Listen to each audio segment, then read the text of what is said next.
So here's something to help launch us into today's topic. I want you to think about this.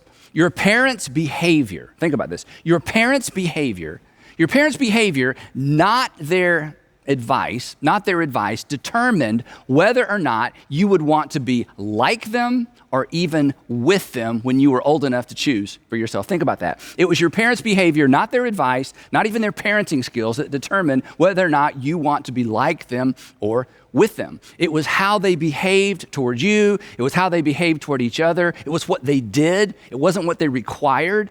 Again, it was their behavior, not their parenting skills, that determined the trajectory of your relationship with your parents. So, and this should give us all a moment to pause, chances are your behavior, not your advice, will determine whether or not your children will want to be like you or whether or not they even like you. Your behavior will determine whether or not your children will want to be you or even be with you when they're old enough to decide for themselves.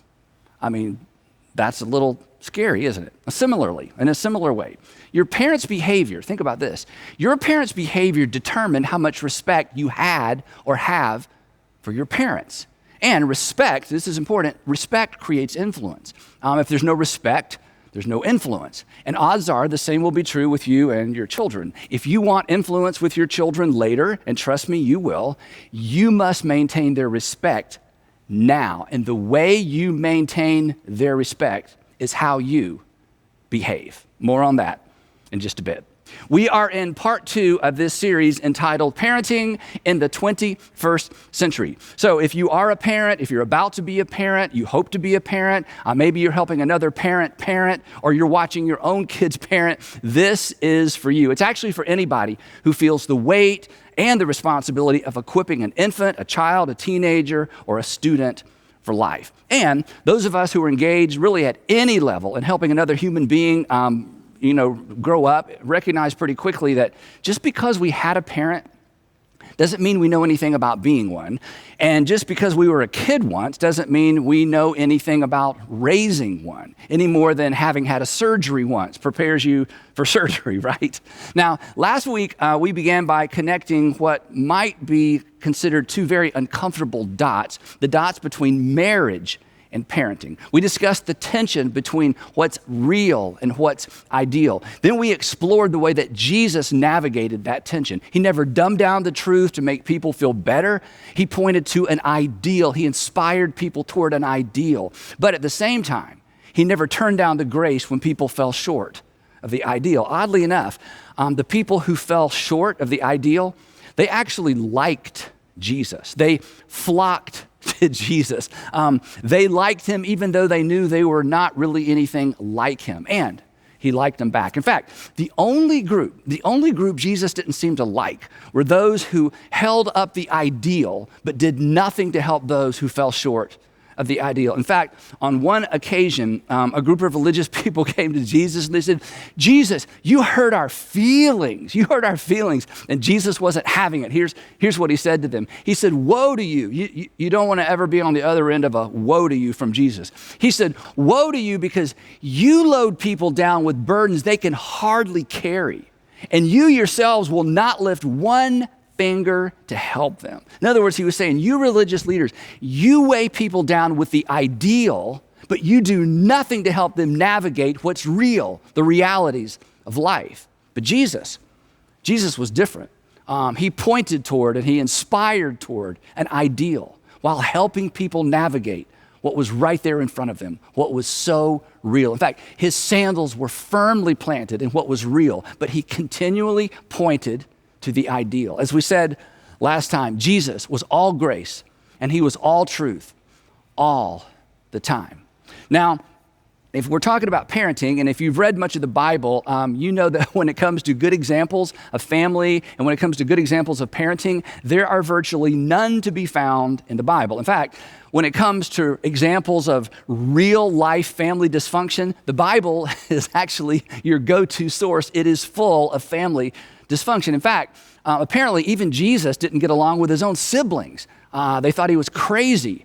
They thought he was crazy until after the resurrection, and then there was like a collective Oh, well, that explains things. But in terms of learning anything about parenting, even from the story of Jesus isn't even helpful. But Jesus and the authors of the New Testament pointed the way forward for all of us, and specifically, I think, pointed the way forward for parents. And while Jesus never talked about parenting directly, he laid the foundation for New Testament parenting when he laid the foundation for New Testament behavior. Did I mention that your behavior will determine whether or not your children will want to be like you, with you, or even like you? Anyway, so Jesus laid the foundation for his followers' behavior when he issued his new covenant command. We talk about this all the time. He called it his new command. A new command I give you, he said, not to be added to the existing commands. His new command was designed to replace all the existing commands. As we've discussed before, the Apostle Paul referred to this all-encompassing new command as the law of Christ, which is to love others as Jesus loved us. Now, one of the things that we're fond of saying around here is that following Jesus will make your life better and it will make you better at life. And to the point of this series, following Jesus will make you a better parent, because at the core of being a Jesus follower is an ethic of others first, an ethic of selflessness. And nothing, let's face it, nothing services our self-centeredness and our selfishness quicker and fiercer than raising another human being. A human being that comes into the world with one agenda, the same agenda that we came into the world with, and it's this: what's in it for me, and I want my way. And if I can't get my way, I'm going to get in your way, and I'm going to make your life miserable. So think about it. From day one, the stage is set for a clash of wills of epic proportion, a clash of wills that has the potential to bring out the worst in us, the fear in us, the insecurity in us, the anger in us, let's be honest, the ugly in us. In fact, the most shame I've ever felt as an adult is related to my self-centered, where did that come from responses to my own kids. So here's the thing. It is in the eventual conflict of wills associated with parenting that the core ethic and value system of Jesus, it actually becomes more relevant than ever, because insecurity and anger and fear, what are those? Those are all manifestations of self-preservation and reputation preservation on our part, both of which fuel the very behaviors that drive a wedge between us and our children. Behaviors that cause us to lose influence once they're old enough for us to have lost control. In fact, one of the reasons it is so much easier to know how other people should raise their kids is that their kids' behavior doesn't reflect poorly on us. Our kids' behavior points directly back to us. And our response, this is so important, our response says a great deal about who and what we are most concerned about. And when we get it right, when we are able to keep our ego and our pride in check, when we're able to respond out of concern for our kids rather than in response to how our kids' behavior reflects on us, our response has the potential to create not only teachable moments, but defining moments. And I'll give you an example. When I was in the 8th grade, and let me put this in embarrassing context. When I was in the 8th grade, which was 48 years ago, let that sink in for a moment. 48 years ago, I had a conversation with my dad that I still remember to this day. Now, I didn't realize it at the time, but this was a defining moment in terms of my understanding as a kid of where I stood in relationship to my father's desire to protect his reputation. Now, this is important. We should all protect our reputation. My dad was concerned about his reputation, as I am, as you are. Our reputations are important, but our children are important as well, right? These are both values. These are both things that we value. And in life, we're constantly prioritizing our values. And our children are watching, and they are experiencing how we prioritize our values and how we prioritize them. And one misguided response or one misguided remark has the power to undo a lot of affirmation. Anyway, so my dad is a pastor, and at the time, our church was located downtown Atlanta on Peachtree Street, 1 block north of the famous Fox Theater. But more importantly to this story, our church was located about 3 blocks east of the Varsity Restaurant. Now, for those of you who have never been to Atlanta, the Varsity Restaurant is the largest drive-in restaurant in the world. But not only did it have slots for cars, back in the day, it had what I will call eating rooms. I don't want to say dining rooms. There wasn't a lot of dining going on at the Varsity.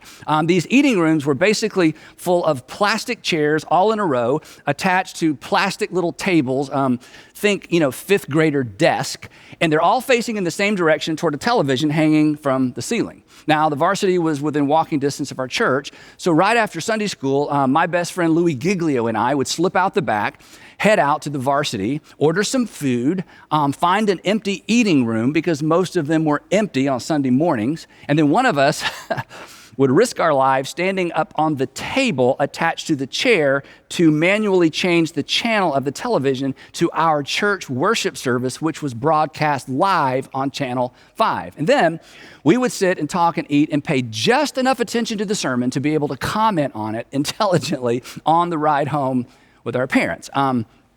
We wouldn't lie exactly, we just deceived. Anyway, we would have enough information to give them the impression that we were actually in church listening to my dad preach. And that brings me to this most memorable moment with my father. We were driving home from church. It was just the two of us, and I was sitting directly behind him in our green Grand Safari station wagon. You may remember those. The third seat faced backwards. Anyway, I'm sitting right behind him, so there's no eye contact. And at some point in the conversation, he said, "Andy, Evelyn told me that someone told her that they saw you and Louie leaving church and leaving the church property right after Sunday school." And then he paused. Now, Evelyn was my dad's secretary. We had secretaries in those days. When he said that, I didn't say anything. I assumed I knew what was coming next, and I assumed it would not be pleasant. And then, after what seemed like an eternity, he said something I would never forget. But when he said it, he had no idea I would never forget it. And that 48 years later, I would still remember it. Here's what he said. He said, "And Andy, do you know what I told her?" I said, "No, sir." He said, "I told her, you tell your friend to raise her kids, and I'll raise mine." Silence. That was it. He didn't follow up with, "But if you and Louie ever skip," none of that. He just dropped it. And he never brought it up again. And in that moment, I felt drawn in rather than pushed away. I felt important.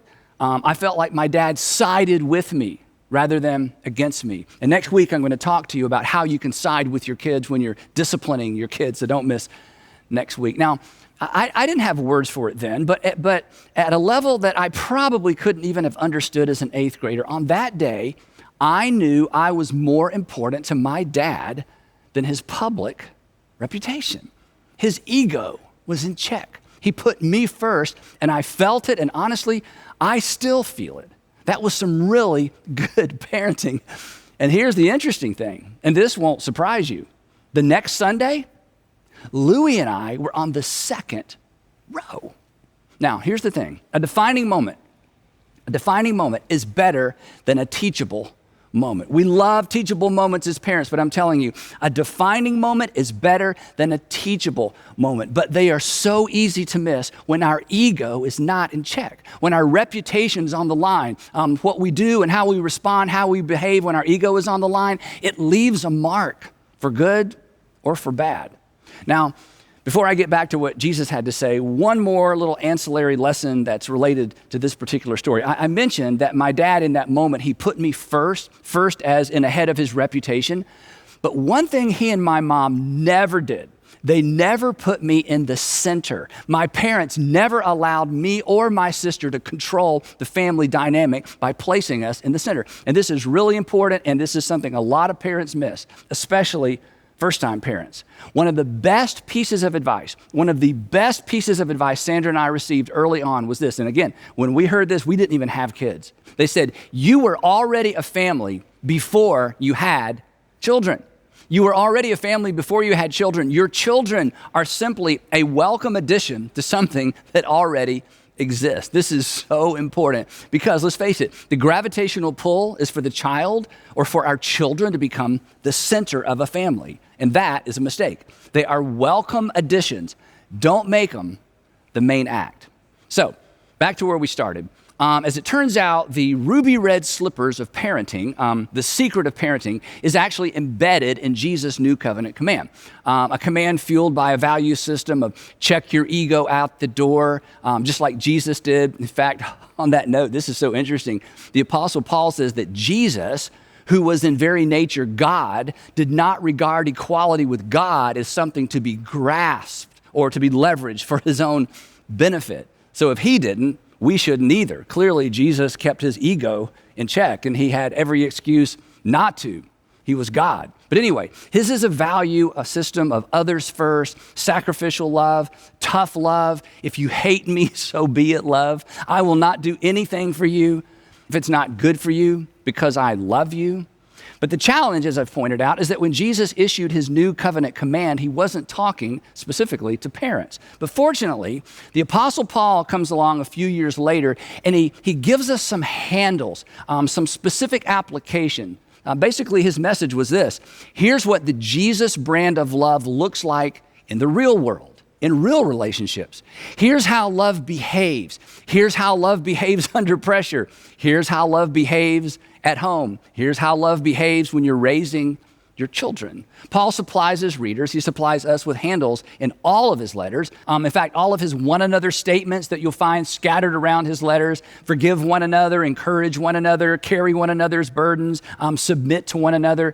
These are all simply applications of Jesus' new covenant command. But his most famous explanation of what the Jesus brand of love looks like and how it behaves is also, I think, his most instructive for parents. His most detailed description of what the Jesus brand of love looks like and acts like is found in his first letter to Christians living in Corinth, which is located in Greece. So for the remainder of our time today, we're going to focus our attention on just 3 words from 1 Corinthians. 3 words that summarize one facet of how love behaves and how love should behave at home. So here it is. You're familiar with this. Paul writes, love is. And again, this is not just any kind of love. This is the Jesus brand of love. This is the brand of love demonstrated by Jesus and the brand of love that Jesus' followers are commanded to follow. Even his parent followers, even his step-parent followers. I mean, after all, you love your son, right? You love your daughter. Paul says love is patient. Patient. Why did he have to start there, right? And how did he know? I mean, one of my worst habits when our kids were young was I would say something like this to Sandra. I would say, so you're going to be gone in the morning, so you're going to need me to babysit, right? She'd say, no, you don't babysit, you parent. You're the parent. And I'd be like, oh yeah, but it kind of feels like babysitting because it feels like an interruption. I had to stop. I had to slow down. I had to move at someone else's pace. That's what love required of me as a parent, because love isn't pushy, it's patient. And honestly, whenever I read this verse or think about this verse, I always think about this picture. This is a picture of Sandra's dad walking on the beach at Hilton Head, South Carolina with our middle child, Garrett, when he was obviously very young. Every time I look at this picture, I think 2 things. I think, number 1, grandparents are more patient than parents. And the other thing I think about is this: what happens, think about it, what happens when we refuse to move at another person's pace? And this is Paul's point. Love chooses to move at the other person's pace rather than requiring that person to move at ours. And the reason this is so hard is because patience isn't natural. Your natural pace is natural. But here's Paul's point. Since God moved at our pace, we are to do the same for others. And we are to do the same for our children. If not, what happens? Literally, what happens? Think about it. If we insist on moving at our own pace, what happens? We separate ourselves. We separate ourselves from our children. Physically, when we're walking, but emotionally and relationally, when we push them beyond their capacity, we separate and we frustrate. It's interesting to me that the only specific thing, this is amazing, the only specific thing Paul says to parents about parenting is pertain to this very dynamic, and he directs it to, no surprise, to fathers. In a different letter, here's what he writes. He says, fathers, do not exasperate your children. Don't provoke them. Don't stir them up. Don't insist on winning. Don't insist on outsmarting, out-talking. Don't push too hard. Don't move too fast. He says, if you do, here's the end result. You will be separated. They will be discouraged. They'll be discouraged. They'll be disheartened. They eventually just lose motivation. They'll just stop because they can't keep up. And again, the result, separation. Again, how did Paul know? And how interesting, and yet maybe not surprising, that he didn't address this to moms and dads. Just me, just fathers. Love is patient. Now, I know what some of you are thinking. I understand this because I think and I thought the very same thing. You're thinking, but Andy, okay, look, Andy, that's great. I'm glad that's in the Bible. But if we don't push our kids, if we don't expect more of them than they expect of themselves, if we don't ensure they reach their maximum potential, then they may not turn out. To which I would say to you, turn out what? In fact, I'll finish the sentence for you. Then they may not turn out the way you want them to turn out. They may not become what you want them to become. So let's pause and think about this for a moment. Is that really what you want? Wouldn't it be better to discover what they were born to do, who they were born to be, and facilitate that? That's what great parents do. I have never met a father. I'm sure they're out there somewhere, but I've never met a father who wished he had been harder on his children. I've met plenty of fathers who have little to no relationship with their adult children because they were so insistent that their kids become what they failed to become themselves, or because they felt like their kids were going to fail to become what they had become. So inspire your kids, of course. Motivate, of course. Push to the point of exhaustion and frustration? No. Compare and shame? No. Because parents, that's about you. That's not about them. Let's not kid ourselves. Besides, this might help. Do you know what the number one predictor of relational and professional success is? The number one predictor, not just professional success. And again, as parents, sometimes we get really focused on that. But do you know what the number one predictor of both relational and professional success is? Self-awareness, which is the cousin of emotional intelligence, which results in personal security as opposed to insecurity. And do you know what the number one contributing factor is to a person's security, their EQ, their self-awareness? Their home life. Now, last week I told you that one of the advantages that Sandra and I had was that my job allowed us to get to know some amazing parents, some parents who maintained really great relationships with their kids all the way through middle school and high school and beyond. And one dad in particular, his name was Don, gave me some great advice. Actually, it wasn't advice. He just told me a story about he and his son that I took as advice. And again, you're going to think I'm making this up. This was long before we even had kids. Anyway, his son, also Don, had just graduated from high school and was starting college. And his dad told me about a conversation he had with little Don as he was headed off to school. Now, like most high school graduates, Don, his son, had no idea of what he wanted to do when he grew up. So his father was helping him make the transition. And during the transition, he said to his son, he said, Don, look, whatever you want to do with your life, I'll support you. And I'll use my influence to help you any way I can. But until you know what you want to do, will you trust me to point you in a direction so that you go into college with some sort of direction? And look, the moment you figure out what you want to do, all bets are off. I'll just support you in whatever you want to do. But will you at least take my advice and let me direct you going in, point you in a direction? And his son, Don, said, sure. Now, of course, the fact that his son would take that kind of advice from his dad said a lot about their relationship anyway. They were one of the families that we paid close attention to. So he suggested that his son, Don, begin, go to college and pick a business major. And he told him specifically what he thought he should focus on in business school. And he said, you should go into business school with the goal of going to law school based on Don's aptitude and his personality, but not necessarily his interest at the time. So that's what his son did. He went to college, he majored in business, he finished college, he got into law school, and today he's a very successful attorney in the Atlanta area. Now, again, this was before we even had kids. And when he told me that story, I thought, that is such a great approach. You choose, but until you choose, will you trust me to choose for you? So, no lie. 20 years later, my oldest son, Andrew, is headed off to college with no idea of what he wants to do and little idea of what he wants to major in. So I gave him Don's speech. I said, Andrew, will you allow me to point you in a direction until you know what you want to do? And he said, sure. And I suggested he get a finance degree based on, again, his aptitude, but not necessarily his interest at the time. I just felt like that would set him up for a variety of opportunities later on. And I assured him, hey, if you change your mind after your freshman year or you change your mind midstream, no problem. I just want you to go in with a direction in mind. So that's exactly what he did. He stuck with it. He graduated with a finance degree, and right out of college, he landed a great job. Then, after about a year of working there, and some of you know this, he started going to comedy clubs at night. And before long, he was on stage doing comedy for $20 and a burger. And then after a couple of years of that, we had the talk. Not that talk. We'd already had that talk. We had the talk where he said, Dad, I really like my job, but I want to quit my job and do stand-up comedy full time.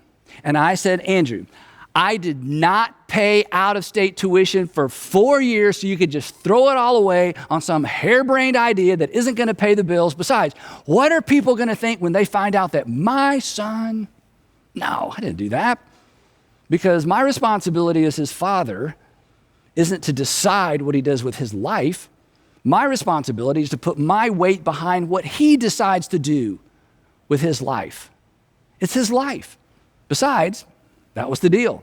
And honestly, it was pretty easy for me and Sandra because that's the way we'd been parenting all along. It's what we saw other great parents do. But maybe more importantly than that, that was really the way that both of us were parented. If I heard it once, I heard it 1,000 times from my dad.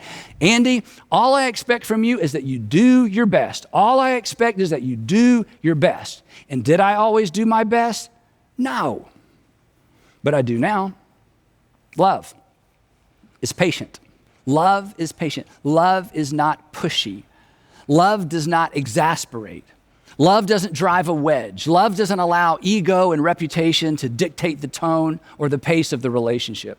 Love picks up on someone else's natural pace and rhythm and adjusts their pace and rhythm accordingly. And love, because of patience, maintains influence all along the way. Love is patient. So, a couple of questions as we wrap up today's episode. Who feels rushed by you? Who feels unnecessary, maybe even unhealthy pressure when you walk into their room, when you walk through the front door? Who are you driving away in your effort to bring out their best? And what would it look like? You don't have to commit to this. Just think about it. What would it look like? What would it require from you to adjust your pace to theirs? And I know for somebody watching today, that scares you to death. But let me tell you what you should fear more: losing a relationship with your child now or your child later. What would it take? What would it look like to adjust your pace to theirs? That's what love, that's what the Jesus brand of love requires of you. It requires us to tame our pride. It requires us to protect our children rather than always trying to protect our reputations. And then there's this. If you live long enough, you're going to slow down. You're going to need those around you to adjust their pace to your new pace. It will require patience from those that you love the most and those that you hope love you most. So I hope you raise patient children who've seen what it looks like to adjust their pace to the pace of those they love. Just something to think about. And we will pick it up right there next time in part 3 of Parenting in the 21st Century. Now, as always, we have some questions to help you keep this conversation going. So here are 3 questions that I'd love for you to discuss now with the folks you're watching with, or perhaps later in your community group. Question number 1, it's kind of a fun question. Parenting has the potential to bring out the ego in us, the fear in us, the insecurity in us, the anger in us, the ugly in us. Which one of these, if any, do you relate to most? Number 2. Where did your parents fall on the patient to pushy continuum? Did either parent exasperate you in their effort to help you excel? And number 3, where do you fall? Where do you fall on the patient to pushy continuum in your marriage and with your kids? And do you have some work to do? Now, aren't you glad your Heavenly Father is and was patient with you? That He moved at your pace, that He pursued you, but then at the right time, when you were finally open to it, He sent someone to invite you to church, someone to explain the gospel in a way that you could actually understand. His ways are perfect. His timing is perfect because our Heavenly Father is patient. And here's a gentle reminder.